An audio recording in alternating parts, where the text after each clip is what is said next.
गुजरात सरकार के बजट पर गुजरात विधानसभा के मुख्य दंडक बालकृष्ण शुक्ल ने अपनी प्रतिक्रिया देते हुए सरकार द्वारा किए गए प्रावधानों की जानकारी दी।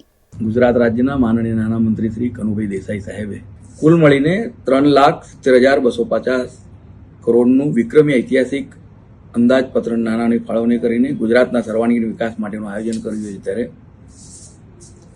આ વખતે મને લાગે છે તો પ્રથમ વખત વડોદરા શહેરમાં અનેકવિધ નવી નવી યોજનાઓ લઈને રાજ્ય સરકાર દ્વારા બજેટની ફાળવણી થયેલ છે। વર્ષોથી વડોદરા અને વડોદરાના આસપાસના 5,000થી પણ વધારે જે ઉદ્યોગ સમૂહો છે એ તમામની એક લાગણી અને માગણી હતી કે વડોદરા શહેરમાં જે મધ્ય ગુજરાતનું એક સેન્ટર છે ત્યાં કન્વેન્શન સેન્ટર બને તે માટે વડોદરા શહેરમાં પીપીપી મોડેલ પર કન્વેન્શન સેન્ટર બનાવવાનું આયોજન કરવામાં આવેલ છે।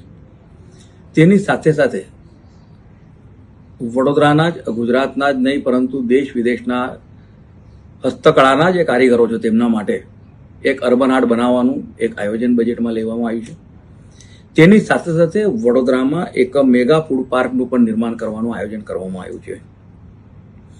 સાથે આપણી જે બહેનો દૂર સદૂરથી આવીને વડોદરા શહેરમાં નોકરી અર્થે જે રહે છે તેમના માટેનું અદ્યતન સુવિધાજનક નવું વર્કિંગ વુમન હોસ્ટેલ બનાવવાનું પણ આયોજન કરવામાં આવ્યું છે।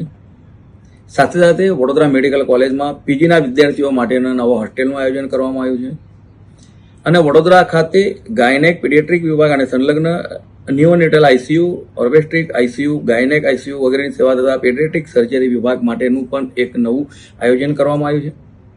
સાથે ભારત સરકારના મદદથી વડોદરાના એરપોર્ટનું વિસ્તરણ કરવાનું અને ગુજરાત જ્યારે ઝડપથી વિકાસ કરી રહ્યો છે ત્યારે વડોદરા ઝોનને પણ એટલે સેન્ટ્રલ ઝોનને પણ વડોદરાને એક ગ્રોથ હબ તરીકે વિકસાવવામાં આવે તે પ્રકારનું આયોજન કરવામાં આવ્યું છે। તે બદલ હું ગુજરાત રાજ્યના માનનીય મુખ્યમંત્રી શ્રી ભૂપેન્દ્રભાઈ પટેલ સાહેબ અને આપણા નાણામંત્રી શ્રી કનુભાઈ દેસાઈ સાહેબનો વડોદરા વતી આભાર માનું છું।